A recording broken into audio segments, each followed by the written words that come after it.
शिवोहम। शिवोहम। प्रणाम गुरुदेव। प्रणाम गुरुदेव। शिवोहम।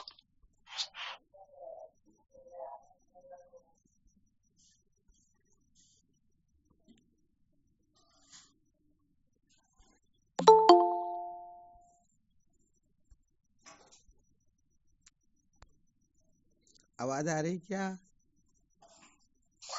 जी महाराज जी। क्या विषय चल रहा था अपना?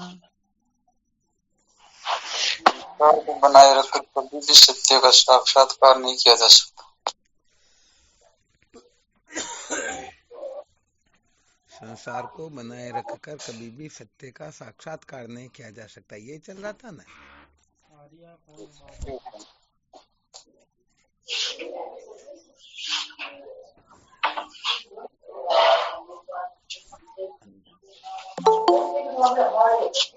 कल क्या चल रहा था इसके अंतर्गत?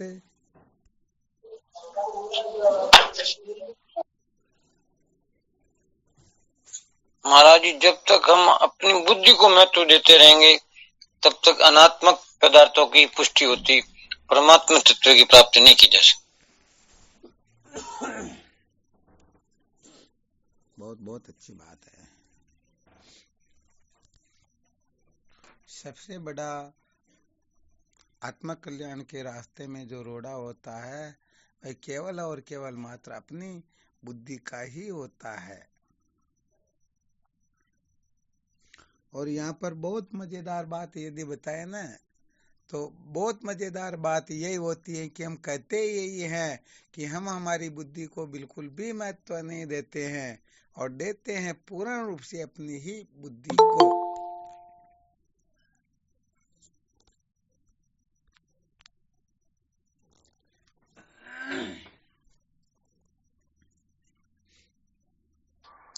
गुरुदेव भगवान के श्री चरणों शिवोहम। हाँ, शिवोहम। समझ में आया ना?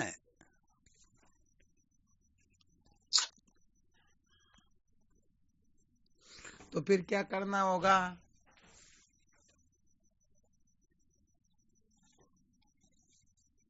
पहले तो हमको अपनी बुद्धि के ऊपर जो बहुत ही अधिक आस्था है ना,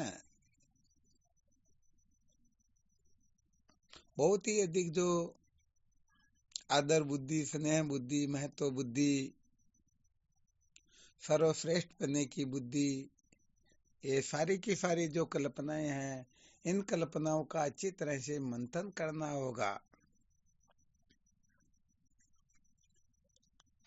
ये तो ठीक तरह से समझ में आ गया ना। अपनी बुद्धि ही सबसे बड़ा प्रतिबंधक होती है। आवाज आ रही है? आ रही गुरुदेव? हाँ, ठीक है। महाराज जी, सही होने पर साइक भी यही होती है क्या? क्या हुआ? प्रतिबंधक भी बुद्धि होती है और साइक भी बुद्धि ही होती है। कुल मिलाकर के सत्य संप्रदाय की रीति को छोड़ करके हम यदि कुछ भी कर रहे हैं तो हमारे लिए यह बुद्धि ही बहुत बड़ा रोड़ा अटका देती है। अर्थात संसार को महत्व दे करके यदि बुद्धि को महत्व दे रहे हैं तो ये रोड़ा अटकाएगी, और संसार को महत्व न दे करके केवल और केवल मात्र आत्म कल्याण के लिए यदि हम अपने आप को प्रस्तुत करते हैं तो यही बुद्धि अपने लिए सीढ़ी का काम कर देती है।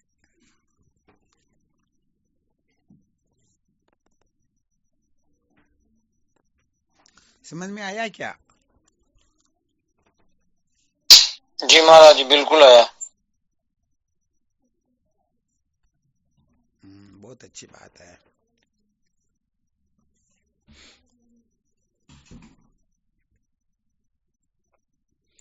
यहाँ पर उसकी दिशा परिवर्तित करनी।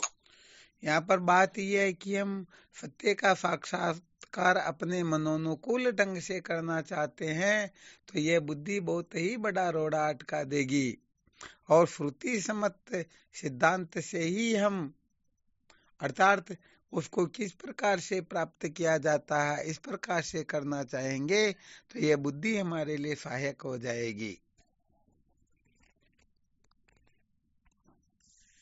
बिल्कुल क्लियर? जी महाराज।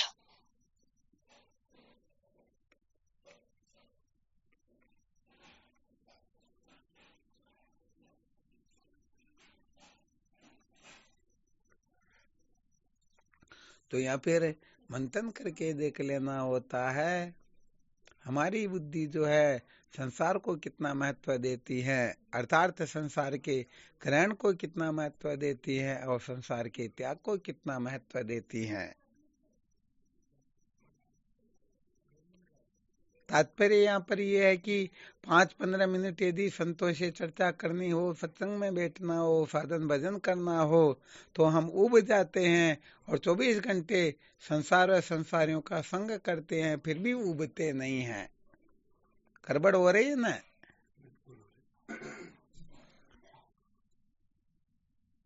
आवाज आ रही? बिल्कुल। हाँ, ये सबसे बड़ी गड़बड़ होती है। जबकि होना ये चाहिए कि क्षण भर भी संसार का संग हो तो हम, हाँ समझो जैसे किसी बक्से में अपने को बंद कर दिया, श्वास लेने में बहुत बड़ी परेशानी आ रही है, ऐसी स्थिति हो जाए, परंतु यहाँ पर तो उल्टा हो रहा ना, बिल्कुल उल्टा हो रहा। अच्छी तरह से मंथन करके देख लो, ये निर्णय निकलता है ना। कभी भी बातचीत करनी हो, चर्चा करना हो या आत्मचिंतन के क्षेत्र का कोई भी हो तो उस समय हम बहुत जल्दी करते हैं, कभी ये पूरा हो और हम अपना काम करें, तो इसका मतलब हमने अपना काम तो संसार के काम को ही समझ रखा ना।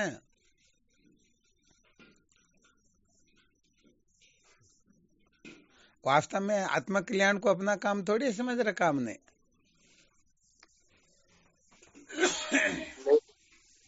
हाँ, अच्छी तरह से मंथन करके देखना, निर्णय तो यही निकलता ना। जी स्वामी जी। हाँ, कभी भी किसी भी क्षेत्र में देख लेना, आत्मकल्याण से संबंधित चाहे संतों का संग हो, शास्त्रों का स्वाध्याय हो, आत्मचिंतन हो या कुछ भी क्यों न हो, हम वहां पर बहुत जल्दी करते हैं। और संसार का क्षेत्र जहाँ अपने को मजा आता हो उस जगह पर शांति से बोलेंगे कोई नहीं, जहाँ मौज मस्ती मनोरंजन होता हो वहां भले 10-20 घंटे निकल जाए फिर भी पता चलता ही नहीं। तो विचार करके देखो, हम सचमुच में रजतम से लबालब भरी हुई बुद्धि को महत्व दे रहे हैं या रजतम से विनिर्मुक्त शुद्ध सत्व गुण युक्त बुद्धि को महत्व दे रहे हैं?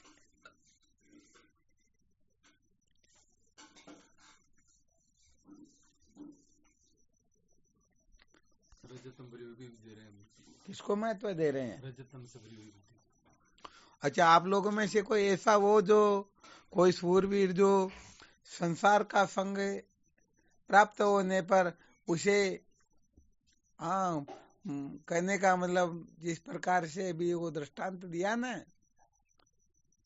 बक्से में किसी को बंद कर दिया जाए तो अथवा समझो जल में डुबो दिया जाए तो उसे कितनी छटपटाहट होती है, ऐसे ही संसार के संग से छटपटाहट होती है या संतों के संग से छटपटाहट होती है।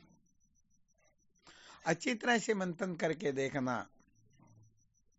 सत्य कहा जाए तो संत महापुरुष जन्म मरण के बंधन से सदा सदा के लिए मुक्त कर देते हैं, फिर भी उनका संग चाहते नहीं, और जो अपने को अनादिकाल से भटकाते आ रहे हैं, भटका रहे हैं और निश्चित रूप से भटकाएंगे, 24 घंटे उनके इर्द गिर्द घूमते रहते हैं, उनके सिवाय और किसी को महत्व देते ही नहीं।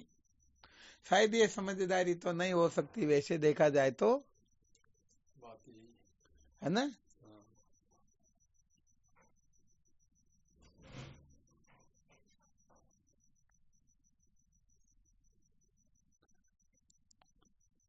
और अच्छी तरह से इस रहस्य को समझना है, अच्छी तरह से इसके बारे में मंथन करना है।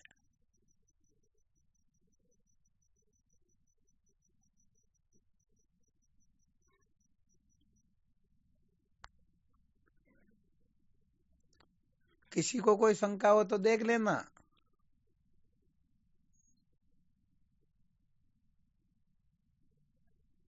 आवाज आ रही है? आ रही है। हाँ आ रही, चलो बहुत बहुत अच्छी बात। क्या है कि थोड़ा आज नेटवर्क डाउन है तो थोड़ा साथ बोलते रहना ताकि पता चल जाए। जी।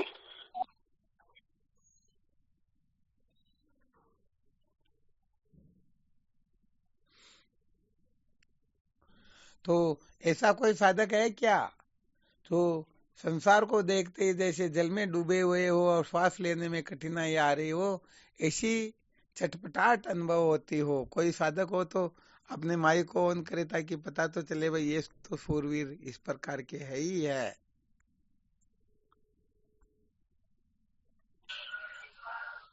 न किसी ने हाथ खड़ा किया। अरे वाह फेरूलाल जी महाराज, अरे वाह भाई क्या बात, धन्यवाद है। अच्छा ओम प्रकाश भी है, बहुत बहुत सीमा, चलो बहुत अच्छी बात भाई। इसका मतलब सचमुच में कोई न कोई साधक तो है।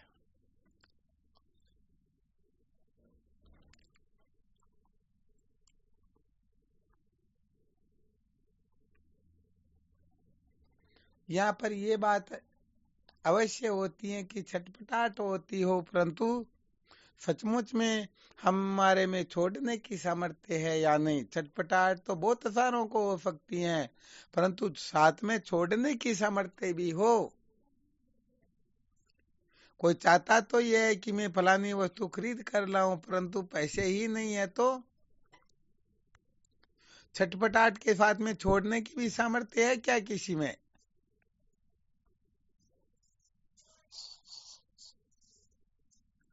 अरे वाह क्या बात, भेरूलाल जी महाराज तो दोनों बार उत्तीर्ण हो गए।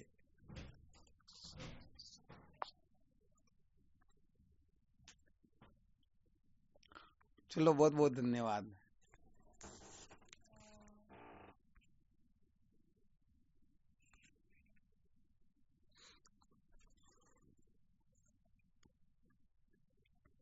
वास्तव में होता क्या है कि ये ब्रह्म विद्या का रहस्य इसीलिए समझ में नहीं आता है कि हम काम उल्टा करते रहते हैं।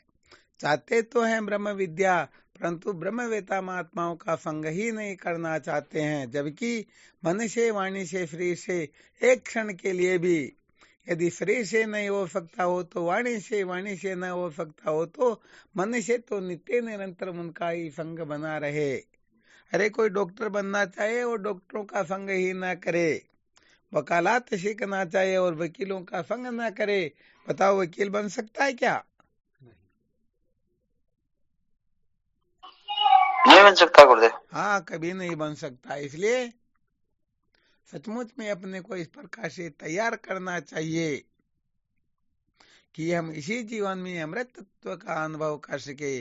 सचमुच में ये सर्पविलियंती कामा, अर्थात ये 100 वर्ष पूरे हो उससे पहले समस्त कामनाओं से मुक्त हो करके अपने वास्तविक स्वरूप में प्रतिष्ठित हो सके।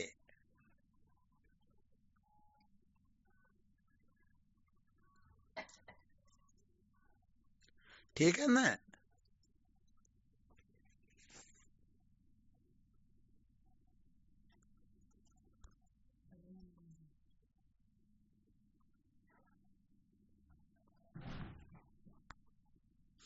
और यहाँ पर किसी को कुछ सुझाव देना हो, कुछ विचार विमर्श करना हो तो देख लेना।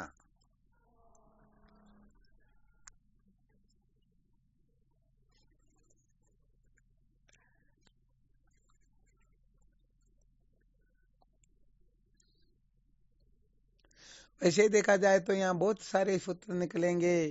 किसी को संसार का संग होते ही छटपटाहट होती हो फिर भी उनका संग छोड़ नहीं सकते हो, और बहुत सारे छटपटाहट भी होती है संग भी नहीं छोड़ते, परंतु फिर भी असलियत को जानते कि ये सब दुख स्वरूप है, ऐसे करके बहुत सारे फॉर्मूले निकलेंगे। तो जो अधिक से अधिक अंक प्राप्त करेंगे वह उतना ही उत्तम अधिकारी होगा।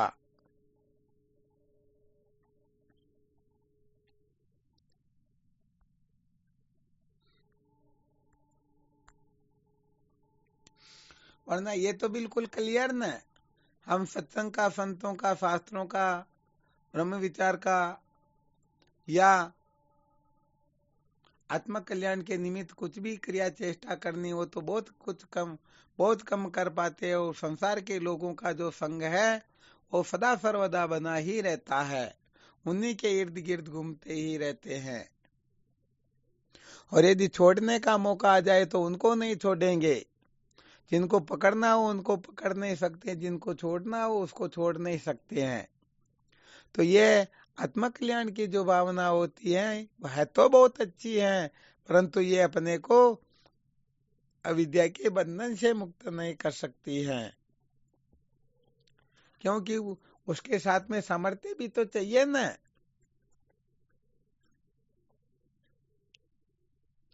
केवल परमात्मा प्राप्ति की चाहना जरूर कर ले, परंतु उसके साथ में सामर्थ्य नहीं है तो गड़बड़ तो होगी ना।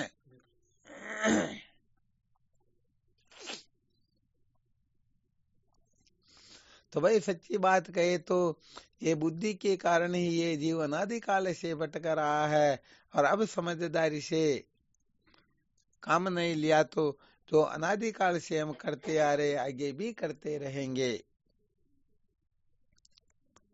वैसे देखा जाए तो ये माया इतनी विलक्षण है, इतनी दुस्तर है कि कहने का मतलब ये जहाँ पर हम अटके हुए होते हैं वहां पर ही ऐसी अलम बुद्धि करा देती, बस यही जीवन का सार है। यहाँ से हम यदि इधर उधर हो गए तो पता नहीं हमारा क्या हो जाएगा।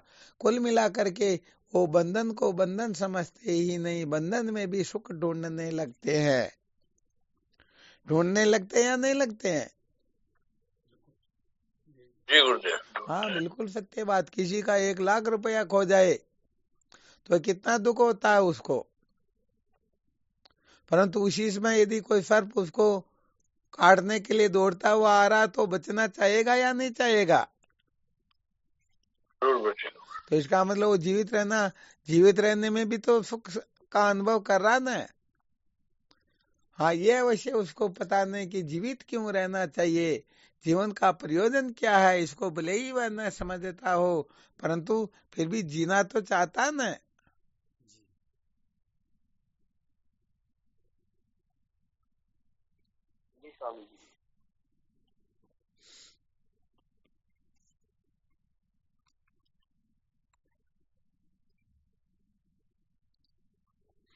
कोई उपाय है क्या आप लोगों के पास में जिससे इस बुद्धि का कचरा ठीक प्रकार से निकल जाए? कोई ऐसा फॉर्मूला बताओ देखे।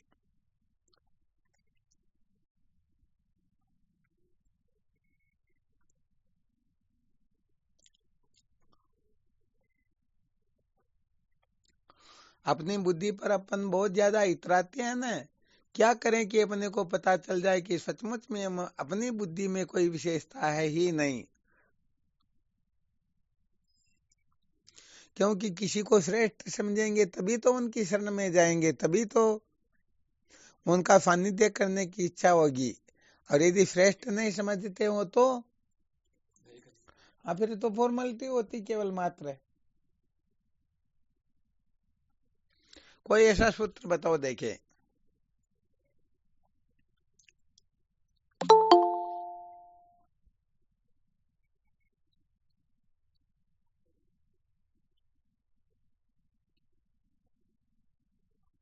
कौन बताएंगे?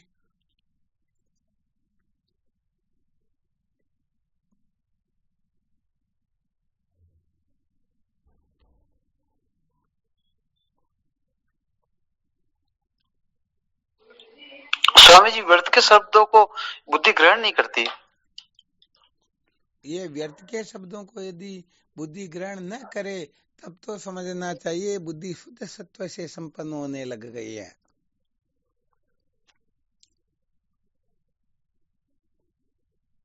जब ज्ञान में शांति आने लगती है तब व्यर्थ के शब्द और उनके अर्थों में महत्व बुद्धि नहीं रहती, अथवा व्यर्थ के शब्दों को बुद्धि आकर्षित कर सकती ही नहीं। व्यर्थ के शब्द कभी भी बुद्धि को आकर्षित नहीं कर सकते हैं। यहाँ पर तो जिन्होंने जो कहा वही करने लग गए, अब अपनी बुद्धि का तो ठिकाना ही नहीं है।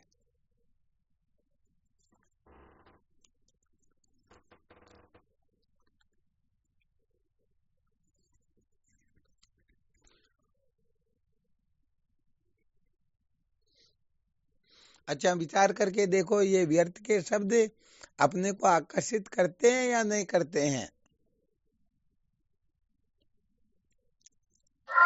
नहीं करते गुरुदेव। नहीं करते ना। बहुत बहुत धन्यवाद। है तो बहुत ऊंची बात हो गई फिर तो।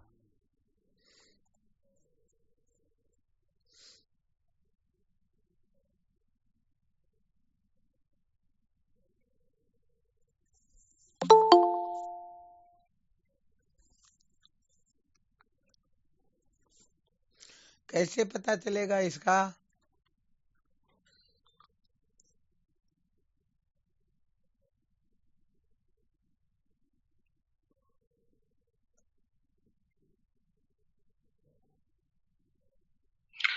स्वामी जी वो संसार में कम रमेगा, उसके अपने धुन में मस्त रहेगा, वो ज्यादा संसार में उनकी रुचि नहीं रहेगी वैसे। हालांकि उनकी धुन में मस्त रहेगा, फिर भी वो उनकी धुन भी शास्त्रोक्त थोड़े, वो भी व्यर्थ के शब्दों को ग्रहण करने वाली हो सकती, उनके खुद के शब्दों को ग्रहण करने वाली तो हो गई ना। ऐसे तो संसार में बहुत सारे लोग होते ही हैं, परंतु सचमुच में वो ब्रह्मवेता, ब्रह्म जिज्ञासु या ब्रह्म विचार की ओर प्रवृत्त हुए थोड़े होते हैं। देखो, जैसे थोड़ा सा संकेत करते हैं, व्यर्थ के शब्दों को अपनी बुद्धि आकर्षित करती है या नहीं।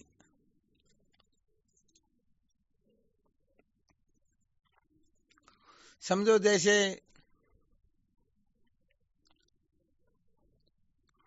फेरूलाल जी महाराज को एक स्वप्न हुआ। क्या हुआ? स्वप्न आया जिसके अंतर्गत रामदेव जी महाराज और सहजानंद जी महाराज दोनों ही उनको स्वप्न में दिखाई दिए। अब दोनों में से सहजानंद जी महाराज तो समझो उनकी बहुत अच्छी तरह से सेवा करते हैं। क्या करते हैं? बहुत अच्छी तरह से सेवा करते हैं। सेवा।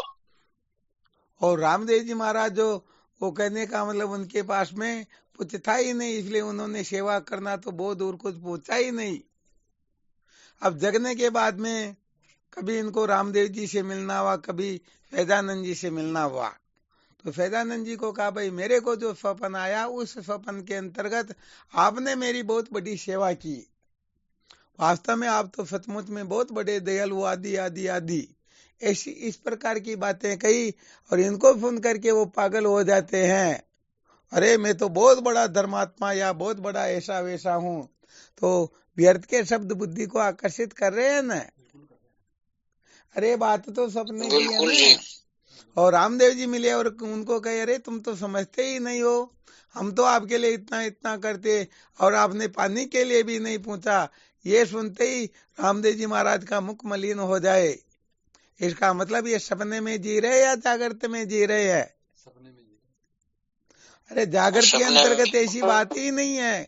जागृत में तो इनके सामने खड़े उनकी सेवा कर रहे, सब कुछ कर रहे, फिर भी वो सपने के शब्दों को देख करके सुन करके पागल हो रहे। अरे कि ऐसा मेरे साथ कैसे कर दिया? अरे तुम्हारा तो वहां अणुमात्र भी अंश मात्र नहीं था। यदि तुम्हारे थप्पड़ भी लगा दी हो, तुम्हारा गला भी काट दिया हो, फिर भी तुम तो वहां पर नहीं थे ना। ये तो उनके स्वप्न की कल्पना है।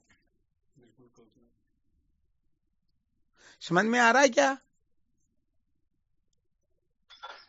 जी स्वामी जी आ रहा है। अरे भाई, जिसको सपन आया उसके मन की कल्पना है, उसके मन में कुछ ऐसे संस्कार थे, उनको सपना आ गया, सपने के अंतर्गत शत्रु मित्र हो गए, लड़ाई झगड़ा हो गया, कुछ भी किसी भी प्रकार का व्यवहार हो गया, तो वो सारा का सारा संकल्प मात्र ही तो है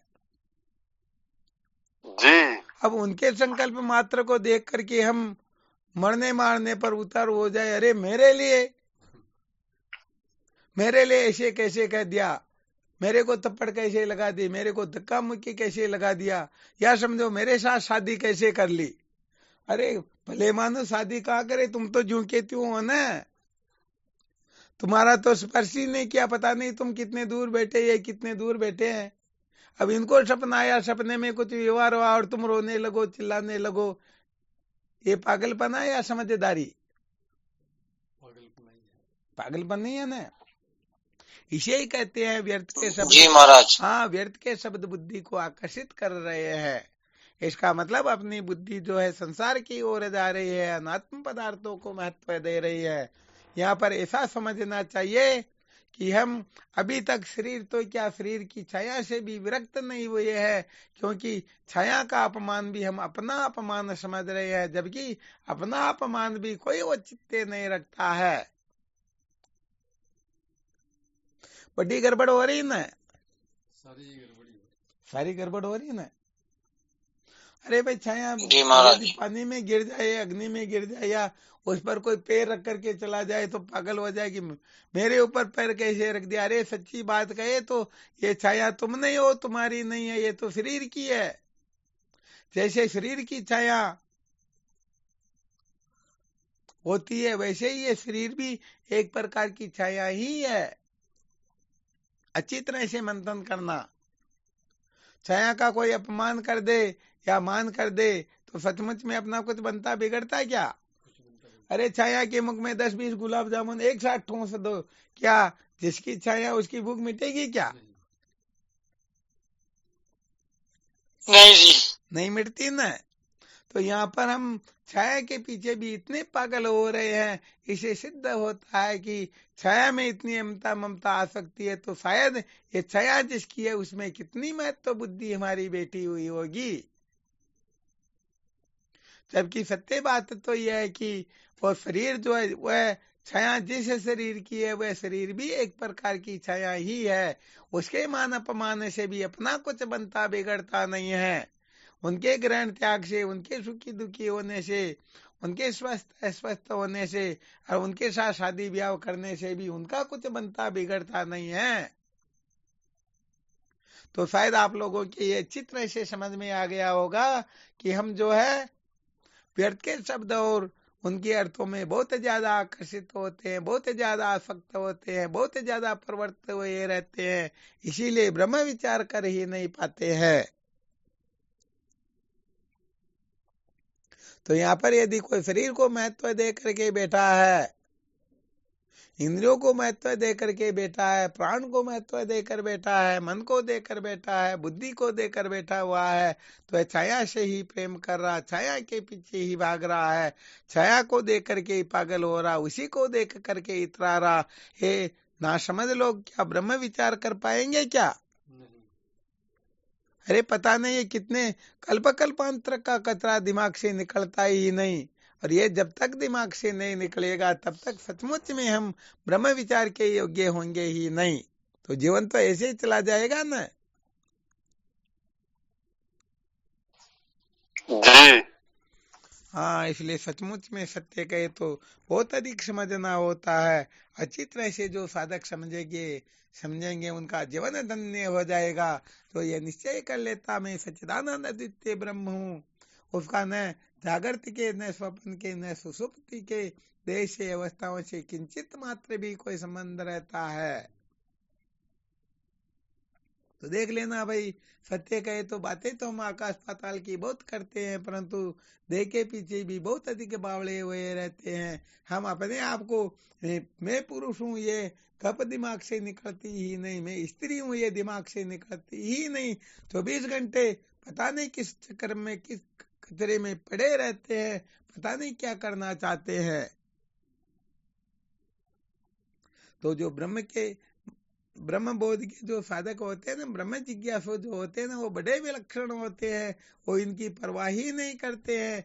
यदि इनकी कोई परवाह करेगा तो सचमुच में वह इस खतरे में जरूर पड़ा रह जाएगा, ऐसे छूट तो कभी सकेगा ही नहीं। हाँ, किसी को संशय हो तो शंका समाधान पूर्वक इसका निर्णय करवा सकते हैं।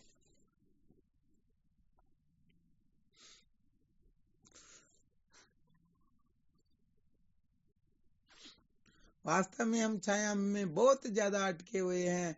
ये सच्ची बात कहे तो क्या करें, शायद कितना सत्संग सुना करके थक क्यों न जाओ, परंतु छाया से भी वैराग्य नहीं होता। शरीर तो बहुत दूर की बात होती है।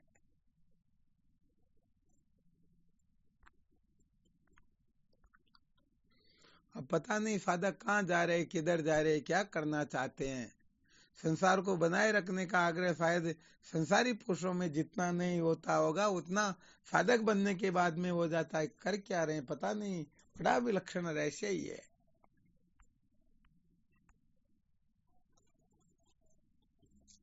तो भाई सचमुच में जब तक ब्रह्म विद्या के सामने कोई कुछ नहीं होता है, गुरुदेव के सामने कोई कुछ नहीं होता है, ये जब अपने खोपड़े में बैठेगा ना, तब पता चल जाएगा कि अनादिकाल का जो कुछ भी ऐश्वर्य है और अब जो प्राप्त होगा, इसमें जो प्राप्त है, इन सबका यदि त्याग भी करना पड़े, बदले में गुरुदेव की प्राप्ति होती हो, ब्रह्म विद्या की प्राप्ति होती हो, तो समझना चाहिए कि सौदा बहुत सस्ता है। अब यहाँ पर तो महाराज छाया के चक्कर में ही पड़े हुए, छाया की ओर भी कोई आंख निकाल करके देख ले, क्रोध कर दे, छाया पर पैर रख दे, छाया पर थूक दे, छाया पर थोड़ा धूल उड़ा दे, तो वो समझते कि बस मेरा अपमान कर दिया, अब तो मैं पूरी सृष्टि को जला कर रहूंगा। हो गई ना कि बहुत बड़ी गड़बड़ है, यही हो रही ना। चलो बहुत धन्यवाद, आपको भी अच्छी तरह से अनुभव तो हो रहा, सबके साथ हो रहा ना भाई, ये अच्छी तरह से विचार करना। सबके साथ यही हो रहा जी स्वामी।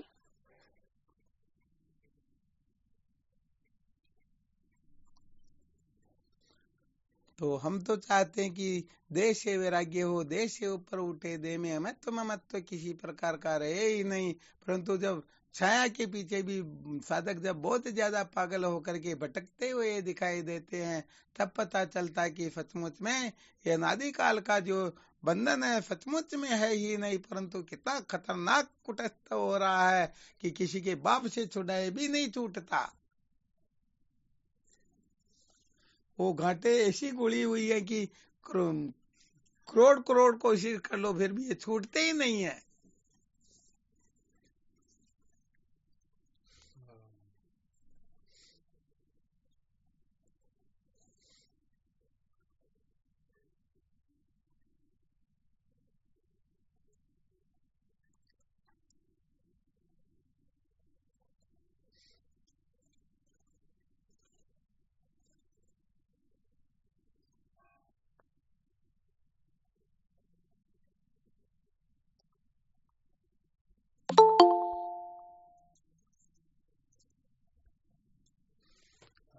तो ये रहस्य समस्त साधकों को बहुत अच्छी तरह से समझना है।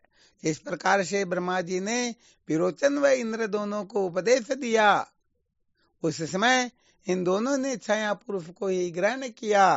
तो हम लोग भी सचमुच में इस छाया के चक्कर में पड़े हुए हैं। सचमुच में ये छाया परमार्थ नहीं होती है, उस छाया का जो अधिष्ठान होता है वह परमार्थ होता है। इसलिए छाया में ज्यादा नहीं अटकना, छाया के पीछे ज्यादा पागल नहीं होना है, छाया को ज्यादा महत्व नहीं देना है। अरे तो कभी इधर होती, कभी उधर होती, कभी समीप आती, कभी चली जाती हैं, ये तो माया है, दिखाई देती परंतु सचमुच में होती ही नहीं। इसलिए अपने में बहुत बहुत बहुत अधिक सदगुण हो फिर भी उसको देख करके ज्यादा इतराना नहीं है, और बहुत ज्यादा अवगुण हो तो भी देख करके अपने को गलानी नहीं करनी है। सचमुच में सत्य कहा जाए तो न कोई पापी होता है न कोई पुण्यात्मा होता है। ये तो कुछ समय के लिए कल्पना हो जाती है कि मैं बहुत बड़ा धर्मात्मा हूँ और मैं बहुत बड़ा पापात्मा हूँ। अनादि अनंत की दृष्टि से देखा जाए तो शायद कल्पना नहीं कर सकते कि हम कितने नीच नराधम भी हो सकते हैं। इसलिए इनका कोई औचित्य नहीं होता है, औचित्य होता है ब्रह्मनिष्ठा का। ब्रह्म विचार का महत्व होता है। अविद्या के बंधन से जो छूटना चाहता छूट गया, या छूटने के लिए जो तत्पर है, सचमुच में इनका ही महत्व होता है, यही मूल्यवान होते हैं। बाकी तो सब कचरा होता, कोई विशेष बात नहीं होती है।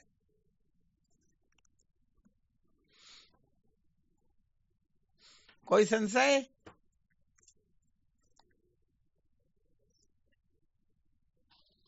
नहीं गुरुदेव। तो यहाँ पर यदि कोई छाया के पीछे पागल हो रहा न, तो सचमुच में वह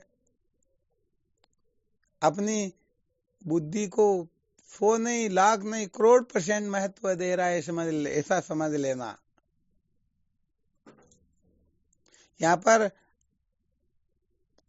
अपने स्वरूप को छोड़ करके सब छाया ही होती हैं। तो हम छाया के पीछे कितने बावड़े हो रहे हैं, ये हम अपनी दृष्टि से देख सकते हैं कि सचमुच में हम रजतम से निर्मुक्त बुद्धि को महत्व दे रहे हैं या इस मलिन मति को महत्व दे रहे हैं।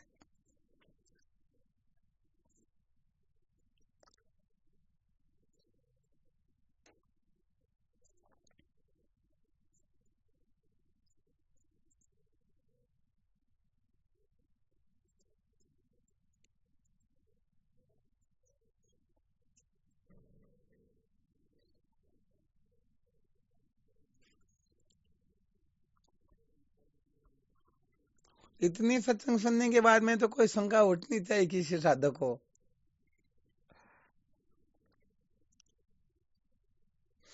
किसी को नहीं उठ रही है ना?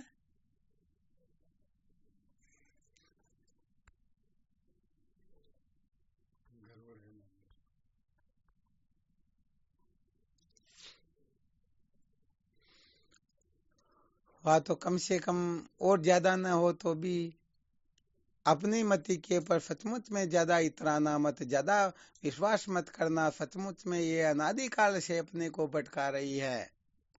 वास्तव में श्रुति माता जैसा कथन करते हैं, गुरुदेव जैसा कहते हैं, उसी को परमार्थ समझो। हाँ, उसको काटने की कोशिश मत करो, उसे इधर उधर करने की कोशिश मत करो। यदि करेंगे तो अपनी बुद्धि के ऊपर बहुत ज्यादा अपने को क्या हो जाएगा, घमंड हो जाएगा। हाँ, सच्ची बात है। इसलिए बहुत अच्छी तरह से इस रहस्य को समझना होता है। जो अच्छी तरह से समझ जाता है वह जन्म मृत्यु के बंधन से मुक्त हो जाता है। ये बाकी तो बेचारे भोले जीव सदा सर्वदा दुखी ही रहते, इनको शांति क्षण भर के लिए भी नहीं मिलती है। इनके मन में हजारों लाखों करोड़ों कामनाएं होती हैं, किसी में ग्रहण की होती, किसी में त्याग की होती, किसी में बनने की होती, किसी में बिगाड़ने की होती। कुल मिलाकर के संसार दिमाग से निकलता नहीं, 24 घंटे संसार के इर्द गिर्द ही घूमते हैं। इनके शरीर में, इंद्रियों में, प्राण में, मन में, बुद्धि में, कहाँ तक कहा जाए आत्मा में भी संसार बसा रहता है। संसार के नाते रिश्ते बसे रहते हैं, क्योंकि मौज मस्ती मनोरंजन और सब कुछ तो इन्हीं से प्राप्त होता है ना। फिर ज्ञान को, सत्संग को, साधन भजन को क्यों महत्व देंगे, क्या आवश्यकता है?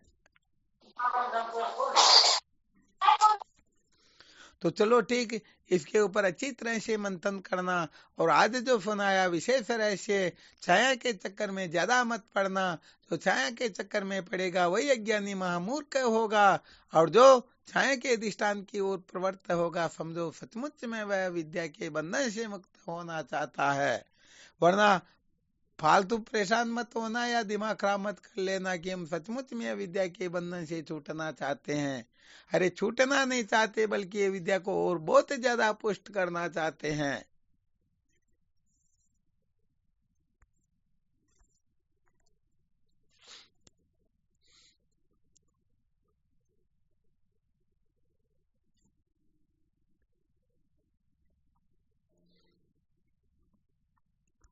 चलो ठीक, किसी को कोई शंका हो तो देख लो, वरना फिर कल फिर विचार करेंगे। और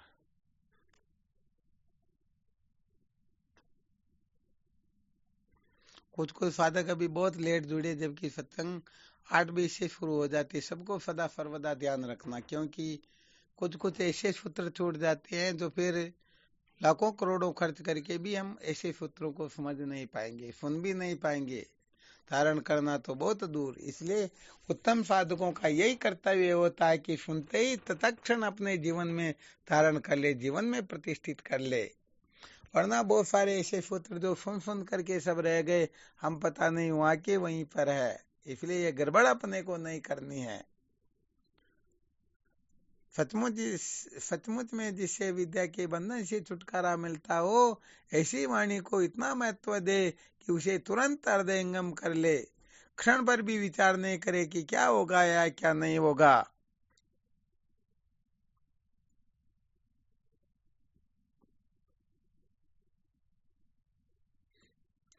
चलो ठीक, शिवोहम। शिवोहम। श्री गुरुचरणों में साक्षात दंडवत प्रणाम। शिवोहम। श्री सत्यदेव भगवान के पावन चरणों में कोट कोट प्रणाम। प्रणाम गुरुदेव भगवान, आपके पावन चरणों। हाँ शिवोहम। स्वामी जी के चरणों में साष्टांग प्रणाम। हाँ शिवोहम। प्रणाम गुरुदेव। स्वामी जी दंडवत प्रणाम। शिवोहम गुरुदेव। हाँ शिवोहम। प्रणाम गुरुदेव। हाँ शिवोहम। भगवान के श्री चरणों में प्रणाम। शिवोहम। शिवोहम। स्वामी जी के चरणों में कोटि कोटि प्रणाम। शिवोहम। प्रणाम गुरुदेव। शिवोहम।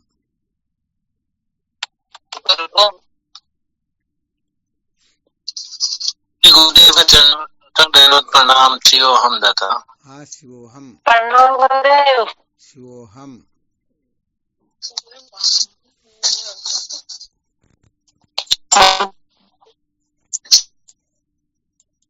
हमारा सतगुरु सलाम कोटि कोटि प्रणाम आप जी। शिवोहम। हाँ शिवोहम। प्रणाम गुरुदेव। शिवोहम। शिवोहम।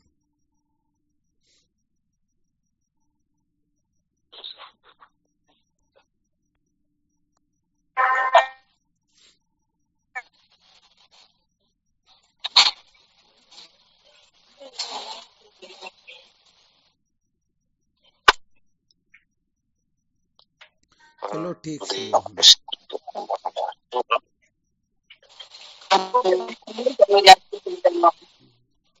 शिवोहम।